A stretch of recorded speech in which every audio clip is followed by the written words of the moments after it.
The last time you saw me, I was quitting YouTube, pretty publicly. I even went on a podcast to do so. Andy, before we get in to what you came in here for, besides from announcing that you're quitting, the journey's not over, it's just changing. So the channel's not over, it's just shifting, if you will. So for the final time, we'll see you next time.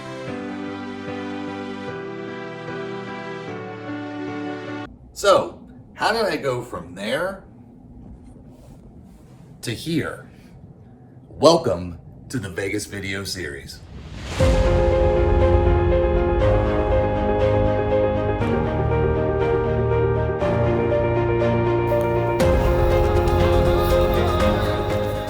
I mess up my position? You're right. Oh yeah, I know my directions.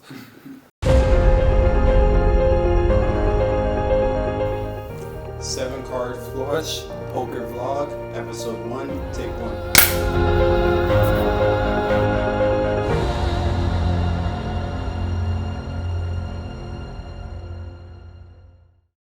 1. '23 was a rough year. When I ended the channel, I was on a huge downswing. And that downswing was fueled by some bad play. That downswing was fueled by a lot of run bad. And the very last episode of the vlog, the August meetup game, was especially brutal. I lost $1,500, one of my biggest losses, and I did it in front of my wife, which really stung. I decided to walk away from YouTube and from poker a little bit and focus on the textbook I was writing. I put a lot of work into that book. It was the hardest thing I've ever done. I put 220 hours into the writing of that book. We presented the book to the college, and they reviewed it, and they said they liked it, but they wanted to keep the textbook we were using. And we knew that was a possible outcome when we took on this project. But it did sting a little bit. It kind of felt like my poker run bad had leaked over into my professional life.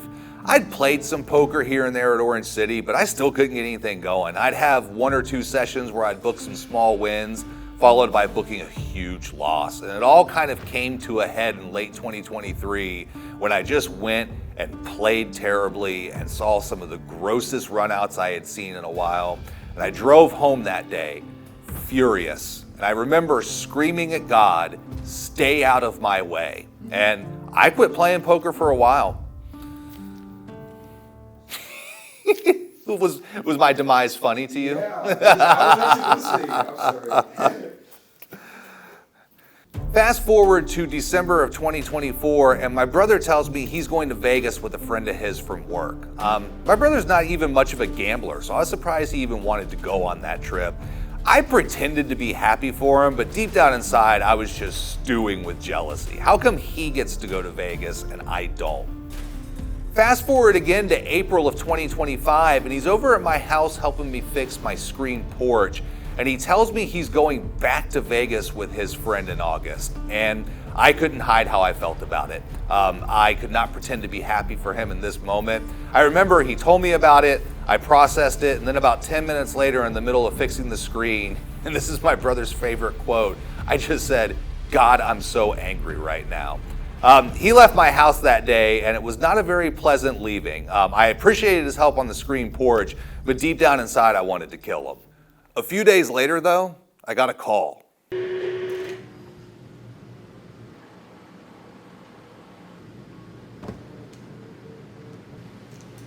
What's up, man? Nothing much, man. How are you? I'm just sitting here grading papers. What are you doing? Calling to tell me you got upgraded to the King Deluxe Suite for your Vegas trip? Funny you should ask. Actually, you know, the other day when I told you I was going to be going back out there with my buddy Alex, I got the feeling you were silently hating me. I know it's been, what, like 20 years or so since you last got to go out there? Yeah, about 20 years. All right, man. Well, I kind of thought it over, and here's my offer. If you can get the clearance from the wife and get a plane ticket and stuff like that, I'll help pay for your hotel room out in Vegas so you can join me and Alex and put your poker skills to the test. I kind of want to see you in action. I've never seen it, so. Are you serious right now? Yeah, man. Yeah. You'll put me up. All I gotta do is get myself out there and have a bankroll to gamble with. Yes. That is the deal I'm offering. Holy shit. Wow. Okay. First, thank you, I guess. I don't even know how to thank you for this.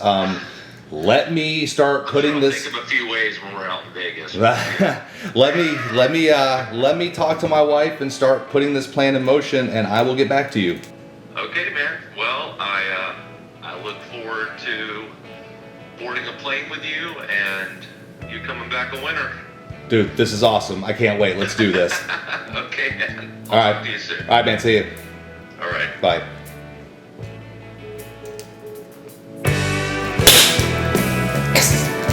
Go. Let's go. Let's go. To get to Vegas, I needed 3 things: a flight, a hotel, and my wife's permission. I've got the hotel part down. I started looking up flights. They were about $450 round trip on Southwest. Then I started looking up my credit cards and realized I had enough rewards points to buy the ticket. So the flight is free, the hotel is free, but now I have to convince my wife to let me do this.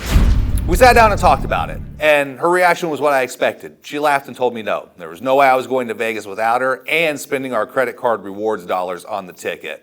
But we had another talk, kind of a heart-to-heart, and I told her how important this trip would be to me, not only as a poker player, but as a poker content creator as well. And so my wife, being the awesome woman that she is, gave me her blessing to go on this trip. So I have a flight, I have a room, and I have my wife's blessing, but I need a bankroll. Here's the problem. I'm a teacher, and we're 1 month away from summer break, which means I'm 1 month away from not getting paychecks anymore. So I'm gonna have to build this bankroll through playing poker. The problem with that is that bar leagues and home games don't pay enough money to fund a Las Vegas bankroll. I didn't want to go back to Orange City. I still had too many bad memories and felt that I was just running too bad in that room. So I decided to go to a different room, Oxford Downs. It's about 35 miles from my house, and it's located right outside a giant retirement community here in Central Florida. And the reason I chose that room is the games are a lot more passive and a lot more calm. So rather than working on building a bankroll, I just wanted to work on building some confidence. We were under the gun when we looked down at Pocket Kings.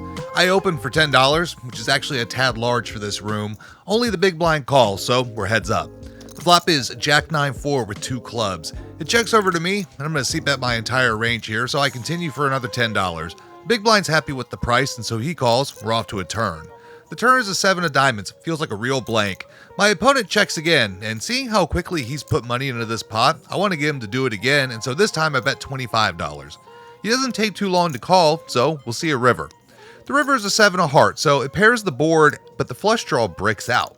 He takes his time, and then he checks to me. Normally in spots like this, I like to overbet to make it look like a bluff, tempting people to call off light, but a play like that doesn't really work in this room. So instead, I'm going to lay him a price that's way too good to fold to. He only has about $82 in his stack, so I bet 50. It's just too good a price to fold, and if he thinks his hand is good, I think he has to shove. He does not shove, but he also doesn't fold. He calls. So we show the kings and he mucks. In this hand, we're in the big blind and we look down at Ace Jack of Hearts. We see a player in early position raised to $10. It folds over to the button who puts his $10 in. It folds over to me and we're going to be out of position with our suited Broadway, so I'm going to bump it up to $30. Back over to early position and he announces all in for a total of 48. And that's kind of the problem with this room. People buy in for $60 and $80 and $100 all the time and they don't top up. So the action folds back to me and obviously I'm going to snap it off here. The flop is 9-6 deuce with 2 hearts, so I flop the flush draw. The turn gets me there right away with the queen of hearts. I announce my flush and roll it over. The river's a 5 of clubs, and my opponent mucks.